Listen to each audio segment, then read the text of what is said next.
皆さんこんにちは。今回は、パロットマンボの収納にぴったりのケースを見つけたのでご紹介します。その名も、シューズケース丸3、100均のダイソーで売っています。当然100円です。あと、消費税。一見、ギリギリ入らないように見えますが、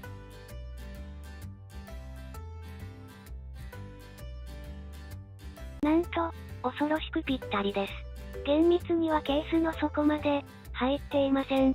内側にある段差にプロペラガードが乗っかって宙に浮いています。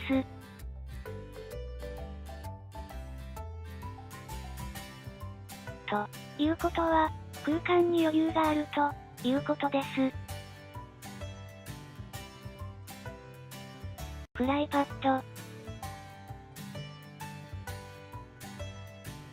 グラバー、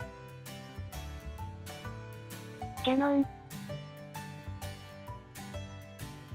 そして、マンボ本体。